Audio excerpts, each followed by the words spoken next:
မင်္ဂလာပါညီမဟုတ်ဗာလေးများလိုရလို့ ပါလေကြောင်လေးကိုထည့်သွားခြင်းလို့အဲ့ဒါဘယ်လိုမျိုးသားလေးရှိလဲ ဟုတ်ကဲ့ကျွန်တော်စီမှာတော့ရွေးချယ်စရာဆိုလို့ရှိရင်တော့လှအိမ်လေးနဲ့အိတ်လေးဆိုပြီးတော့နှစ်မျိုးရှိပါခင်ဗျ ဟုတ်အဲ့လောင်ရင်းနဲ့အိမ်တွေကလည်းဘယ်လိုခွာခြားချက်တွေရှိတာလဲရှင်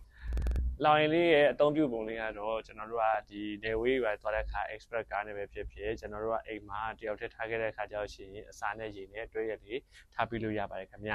အိတ်ကလေးရဆိုလို့ရှိရင်တော့ကျွန်တော်တို့ကဒီပေါ့နော် flight နဲ့သွားတဲ့အခါပဲဖြစ်ပေါ့ပါတနေရာနဲ့တနေရာကိုအလွယ်တကူတည်သွားလို့ရတဲ့အခါပဲဖြစ်အဲ့လိုအချိန်မျိုးမှာဆိုသုံးပြီးလို့ရခင်ဗျလှောင်ရင်ဆိုလို့ရှိရင်တော့ကျွန်တော်စီမှာတော့1ပေခွဲ2ပေ2ပေခွဲ3ပေဆိုပြီးတော့ size လေးမျိုးရှိရခင်ဗျအိတ်ကလေးရဆိုလို့ရှိရင်တော့ကျွန်တော်စီမှာတော့ small medium large size XL ဆိုပြီးတော့ size လေးမျိုးရှိပါခင်ဗျ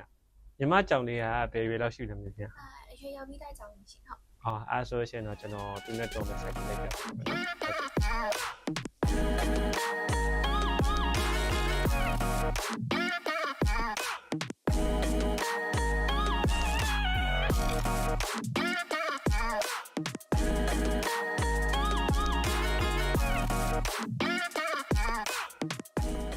ဟုတ်ကဲ့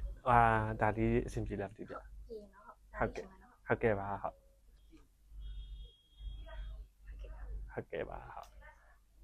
စီလေးပါခင်ဗျဟုတ်ကျေးဇူးပါကျေးဇူးပါနောက်လာရှိတဲ့ဒါပြပါခင်ဗျဟုတ် view site ပြပါခင်ဗျဟုတ်